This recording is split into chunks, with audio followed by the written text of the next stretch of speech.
What's happening, everybody? Welcome to the Pavement Group Podcast, Roadshow Edition. We're in the brand new office here in Wexford, PA, just outside of beautiful Pittsburgh, Pennsylvania. We got part of our leadership team here, and we're going to do a little review for 2022, some takeaways, some lessons learned, and some stuff we want to share with you. So thanks for joining us, and here we go with the Pavement Group Podcast. What's happening, guys? Good to see you, Brian. You too, brother. Thanks for coming in, man. Are you kidding? This place is gorgeous. Nice job. It's amazing. Tony, Mr. Tony Grout, ladies and gentlemen. How are you? And Elijah Stoller. OGTG. Making his debut on the new podcast here. I think you were on the old one. Maybe you weren't. Is this your first time on? I think it is, yeah. I think it is. I don't think I was ever on the old one. Long overdue, my friend. So thanks for being here. So we were talking earlier about what a great year 2022 was for the Pavement Group, and I think for our industry as well. And we thought we'd just jump on here and kind of rehash it a little bit. Having a little trouble getting all the words out, guys, but we're gonna get into that. And I got a few questions I wanted to ask everybody and see if you can't make that noise again, by the way, Tony. I don't know if we can drop that in post, but That was not me, bro. all good. So anyhow, we had a great year as a company in 2022. A lot of great things happened. We brought in a lot of new people. The energy. We're in a new office that's 4 times the size of the old office. Yep. This place is gorgeous, and as I said, the energy is just amazing. We've got a crew that's ready to just take us to new heights. So thought it made some sense to just talk a little bit about what you guys did this year, what you felt about this year, what are your takeaways. Eli, pretty big year for you. What would you say is? Well, go ahead. Share with us what the biggest event in your personal life this year. The biggest event in my personal life. Well, if you're looking at my hand, it's a pretty Very nice. pretty big year. So Angel and I did get married. Yeah. Out in Denver, Colorado, and it was absolutely amazing. So that's awesome. It is. Yeah, it's wonderful. Yeah. It's So that was kind of the icing on the cake, though. You had a great year all around. Oh yeah. Business-wise and growth personally. So that's awesome, man. Bought a house earlier this year too. Jeez, I did do yeah, that. a lot. And renovated it. What are you gonna do next year? You got nothing left to do. That's what I was telling Angel. I'm gonna retire. Nothing this is maybe by 2024, Todd. okay. We'll see. I got you.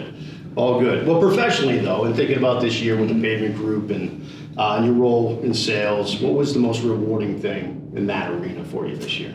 Yeah, so I'd say probably the most rewarding role in that arena was just the amount of new people that we brought on and the amount of people that in general. You're talking employees. Yeah, I'm talking about. I mean, you could talk Sure. customers and new vendors and partners as well, but I would say the amount of new people that we've brought on that I've been had a chance to now work with and who have grown into roles where maybe they're brought on for a certain role, now they've grown into a new role. Just watching that growth in all these projects that they're spearheading and taking on, it's just been super rewarding to watch that and be a part of that. Sure.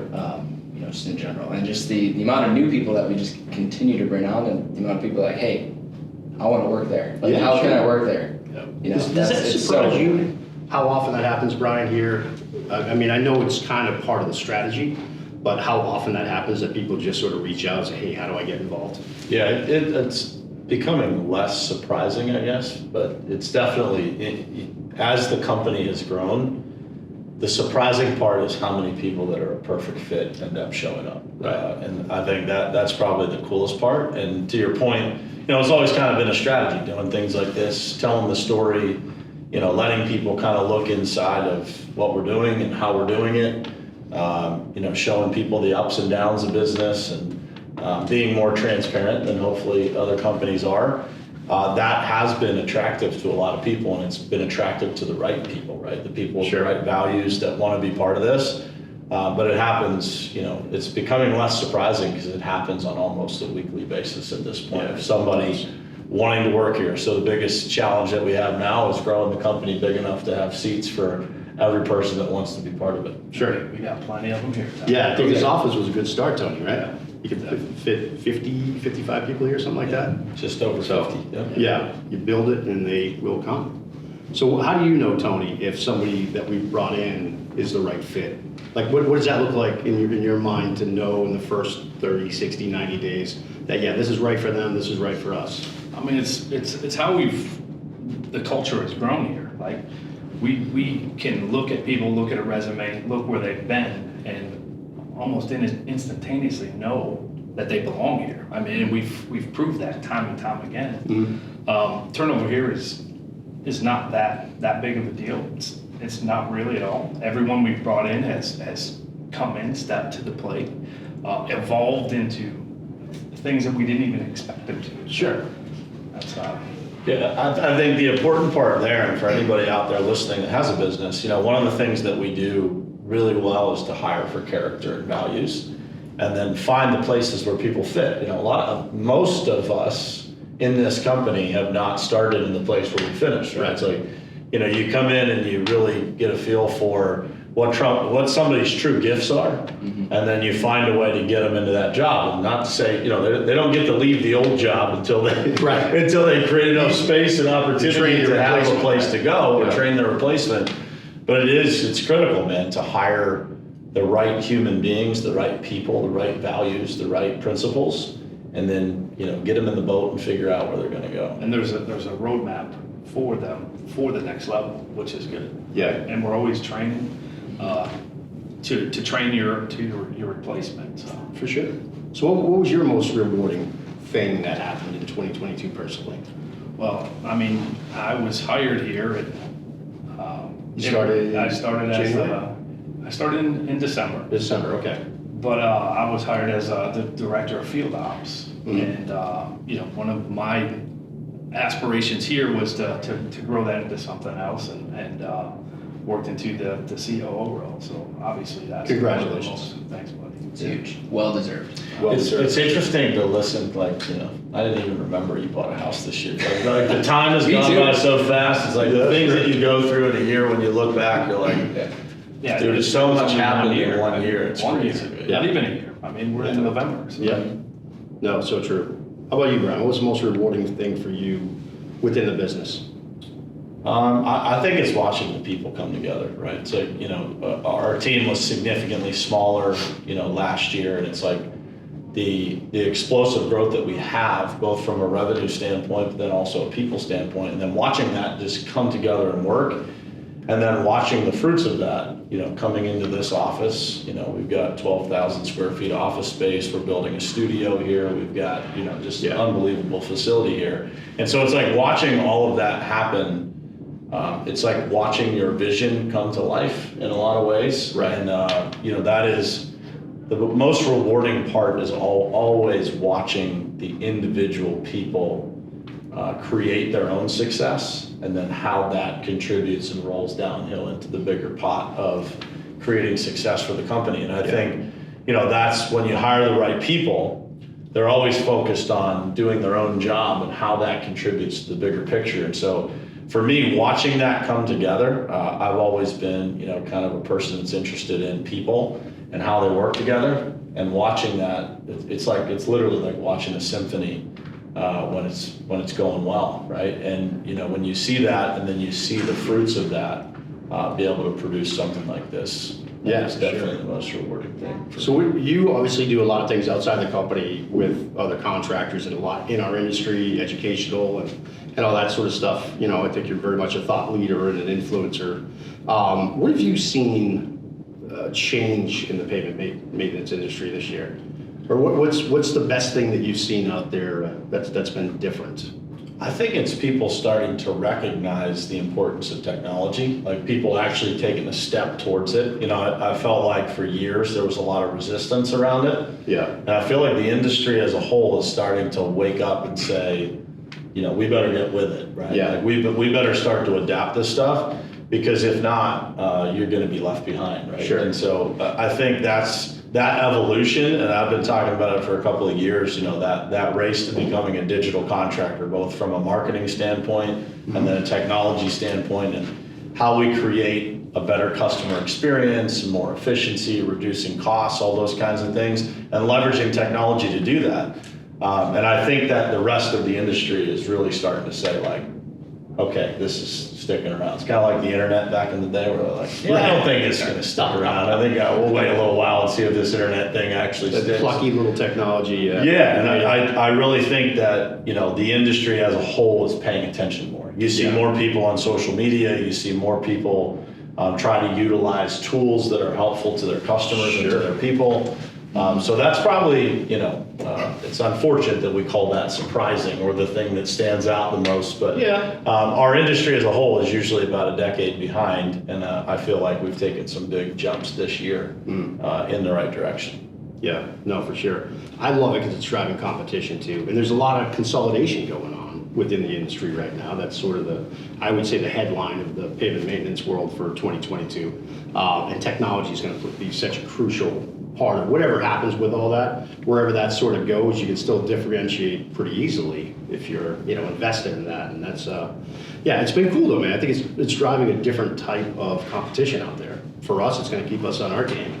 Eli, are you seeing that a lot more too? Now you deal with hundreds of contractors, but the nature of our business, are you seeing a lot more digital forward type companies? Oh yeah. There's a lot more out there who are utilizing, like Brian said, all the tools, who are, just implementing technology as a whole. And it's creating an easier process for us, for our customer, for their customers, for everyone involved. And that's kind of the whole idea behind technology, right? Is to just simplify, get people home to their kids faster, 100%, et cetera, right? I think that the core part of what we do hasn't changed in the respect that we want to communicate really well, right? We want to put a quality product out there, and but how you do that faster and better, right? Utilizing technology. Yeah, for sure. What do you think, Tony? So you've been in this industry for a long time. 62 years? Yeah, 62. It's 83. But you've probably seen a lot of changes, right? Yeah, definitely. And with the technology that's in play now in the pavement maintenance world, how has that changed things from, say, 10 or 15, 20 years ago in your eyes? I just think it's like the transparency that you can bring to them. Like you're not just giving them, hey, you have to mill and resurface, where you can actually go out with the technology that we have and show them that staying on top of things on maintenance deal is how you save them money in the long run. Yeah, So. yeah. No, that's great. So what's one thing you learned this year? I'm going to turn that question to you first. This year, one thing that 2022, Tony Grout learned. Boom. Finish that sentence. Tony Grout learned that when you bring a bunch of awesome people together, of the stuff that we've accomplished is unreal. Yeah. When I got here, we didn't have all the people, and we brought together a dozen relatively people that haven't even been in the industry. Right. And where we've gone on a revenue scale is it just speaks volumes to a team. For sure. Accomplish. Yeah, no, great people plus great technology that they can plug into and make that path that much easier. It's kind of absolutely. Yeah, it's been again incredible to watch the way we've been able to scale with these folks. How about you, Eli? Did you learn anything this year? I learned a lot this year. You bought your first house, you got married, I hope you learned some stuff. There's a lot that I've learned. In this industry, professionally, there's one thing, and I've always known this, but just even a few weeks ago, there's something that happened that on a job, and the thing that stuck with me was it's not if something's gonna go sideways on a job, it's how you react to it. Yeah. There's always gonna be something that we're in construction. Something's gonna happen at some point in time. Yeah, of course. And as long as you are proactive and take care of the problem with a fast solution for the customer. Own it, right? Proactive. Like own it. I mean that's so there's a project that there was an issue a couple of weeks ago, and I took care of it right away. The team took care of it right away. And as soon as we were done with it, it was like I sat back and thought about it. I'm like, you know what? It's so true. Like, well, what would you have done a year ago? I mean, I probably would have maybe sat on the issue, thought about it, and just maybe didn't want to deal with it. Maybe just didn't want to deal with it. Okay. Yeah, like maybe it'll go away. But no, you need to address it right away. Yeah. And take care of it. And as long as you take care of it, it's not if it's going to happen, because something's going to happen at some point in time. Yeah, of course. It's how you take care of that and solve the issue. Yeah. Yeah. Okay. Well said. Ryan, how about you? You learned anything this year? I think, inside of business, outside of business, what's going on in the world, for me, it's just the glaring need for leadership, right? And for me, I think learning that next level of leadership, it's like, it's one thing. I've talked a lot about this in Top Contractor School, but it's one thing to lead people, to lead a team. It's another thing to lead leaders. And as our company has grown, and then, our industry and all the people that, we work with, all the companies that depend on us for work and things like that, whether it be through us or Top Contractor School, I think it's, learning that skill of leading leaders.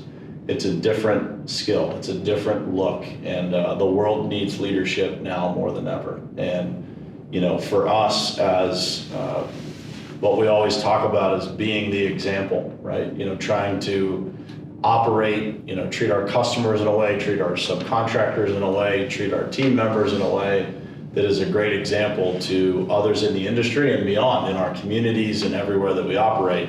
That all starts and ends with leadership, right? And so for me, it has been really a year of studying and practicing and doing it right, doing it wrong, and learning everything there is to learn about, that next level of leadership and what it takes for us as a organization to get to the next level. Yeah, for sure. So you think, a management member of a pavement maintenance company could have that much of an impact globally? Because when you're talking about leadership, I think the overshadow there is politics, right? It's world leaders. It's sort of feeling like we're rudderless right now in that respect. So starting at that level, in your community, within your business, and then that's just going to kind of, is that what you're saying? Yeah, I think it's the only way, right? It's like, how we treat each other and how we interact, how we deal with conflict, hopefully can be an example to other people of how they can deal with it. Yeah. Because certainly, in the world right now, I don't think anybody would point as there being too many great examples of how to deal with difficulty and how to deal with conflict. Most people in the world avoid it, right? And so, if we can be that example and we can show people through our own interactions, through our own growth and our own success, both now and in the future, I think it does become, I think that we can impact far beyond, just the financial resources that we can produce as a company, but to really be an example in the community of how things should be. Well, that's reality. That's people's real life when you come to work. Like, you can watch stuff on the news and get all worked up and be like, they're like, because there is a leadership out there. But how much it affects you is way more dramatic at work every day, where you're spending 40, 50 hours a week, or at home, it's parent, child, that sort of thing, right? And that's very well said. Brian referenced, what was it, Alexander the Great with us this morning? Like, all right, this guy's way ahead. Yeah, exactly. Book number 900. It was really good. But, still like trying to figure out Steve Jobs and the modern people. Here you are going with the conquerors. So, no, it's impressive. It's a lot to try to keep up with, but you set the tone well. And I think each of us have a responsibility, right? We take these jobs. We're responsible for people all the way down, in every day and everything that you do, and lots of them now, yeah, and not something that we certainly take lightly. How about you? What did you learn in 2022? I will kind of going on the same themes that you guys were talking about, just how quickly, and if you have like the right culture, how quickly you can build a dynamic, fun, energetic team that's going to help us, again, scale and take this to wherever we want to take it to. Because I think everybody here knows that it's all of us. You know what I mean? Everybody's going to do okay if the company does okay. It's not like you're coming in here and trying to build whatever, but trying to build something for somebody else. Like, everybody's a part of it, and the community and the culture that's been built here this year. All these new folks that are going, they work out together and they're socializing, and just that sort of stuff. It's cool. It's little things, man, but it's all really neat. So that's what I learned, is if you do it right, which so far we're going to make sure we don't F it up. Yeah. Right? That's our responsibility. Make sure we don't F this thing up along the way. But and I know we won't, because we'll always be working at it. But it's, I've never seen anything like it. I've really never seen a business come together like this the right way that feels great every day. You know what I mean? So that's what I would say. What about your most rewarding thing of 2022? Listen, I do the interviewing around here. Nah, dude. Right? I think we got to bring it back All to the tables have turned. The most rewarding thing this year. That's a great question. I don't want to cop out and use the same thing, but it has been seeing these folks come in and thrive, you know, and the growth that we've had with our customers. You know, I've been doing this for a long time. I've been able to bring long, you know, decade-long plus customers here, plug them in, and have them get an even higher level of service. And that's all very, very rewarding. That's cool, because those relationships mean the world to me, you know. And, you know, that's super rewarding to see where we kind of got to. Because you can grow fast, you can add a ton of revenue, you can stack up the dollars and do it all wrong. And that's no fun. That's horrible. You know, and I've seen that before too. So again, I feel like that's a little bit of a cop-out answer to use the same answer for both. But it's been the build, man. Yeah. If we can all could say it, right? Yeah, no question. And getting to know Tony, getting him on the podcast, I mean, whew. Yeah, it's not a highlight. Just kidding. Definitely not a highlight. I'm just kidding. No, it's been awesome, man. It's all been good. That we get to do this every day for work too. Yeah. Kidding me? Yeah, that definitely doesn't feel like work, man. And that's, you know, you hit it on the head. It's like, when we all feel like that's the same answer, it's a pretty cool feeling. Because it's one thing, you know, you hear people say, you know, it's like family or things like that, you know. And I've worked in a lot of places, and I've said those words, right? And I did feel like they were true. Like, you know, you feel like very close to certain people and organizations, but this is different. It's a unique, special thing. There's a foundation here there's just something to it that's unique. That I've never experienced before. You know, I say this all the time, but this is hands down from you guys to every person that's sitting out there and every person that's sitting around the country that, you know, contributes to this. It's the best team I've ever been a part of. I legitimately wake up every day grateful to have the opportunity to show up here. And it is never, you know, past year one maybe, it's never felt like work.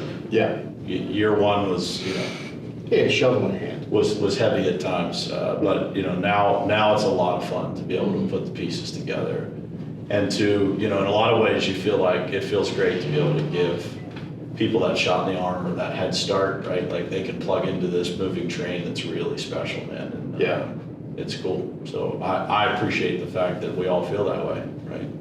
You know what else was neat too is our last quarterly leadership meeting. We spent probably 2 hours talking about how we're going to give, how we're going to build the foundation for 2023, the philanthropic foundation. That's pretty cool. You know, that you're not sitting there just worried about all these fires that are burning and these headaches and this sort of thing. And not that this company's perfect by any means. We got plenty of things to deal with, but to be able to be in a position to do that, and everybody at that table investing so much of their creativity to have, you know, with all these ideas, and that stuff's cool too. So with that, we'll wrap up with this question. Your takeaways from the 2022 season, Eli. Give. Okay. Yeah, and that kind of coincides with exactly what you just said. You know, Yeah, I think it's really cool that we're starting that piece. We hired you know, a gentleman to actually spearhead that piece of it, to be able to give back and be a part of the community even more. Mm-hmm. And he hit the ground running. He hit the ground running. Trey that we're talking about here. Yep. You know, doing our community outreach and helping with the philanthropy. Yeah. So I think incredible. It's an incredible. You know, my biggest thing is like, if you just keep giving, it like everything's gonna work out, and it's just really cool to be able to see that and be able to actually like in our company create that position to be able to just, you know, pour into the community and you know, over the course of time pour into the nation, into the world. Yeah. So. Well said. Tony? I think it's just the relationships that we've built, not only between us, that we put inside of our subcontractors who treat all of our jobs like they're their own, which, I mean, and it's great to be able to call these people and they're like, oh, another pavement group job, which is awesome. So we've done a great job as a team. Yeah, for sure. Just putting that's out true. that You know, we didn't talk enough, I don't think. I didn't bring it up enough. The vendors, those relationships as well. Right? Huge. I mean, because they're like everything, family. right? They're everything for us. Yeah. So, no, that's, and then if we can continue to do that across the nation with everyone that we turn into, the give only gets bigger and better because of what we put into it. Yeah, for sure. Awesome, man. How about you, Brian? What's your takeaway from the year? Yeah, I think it's, you know, it's awesome. I said it earlier, but to repeat it, it's like, you know, when you sow enough seeds into the world, you know, you spend years, you know, trying to do things the right way, treating people right, you know, making sure our subcontractors are treated as well as an employee, if not better. Same thing with customers, and you sow those seeds.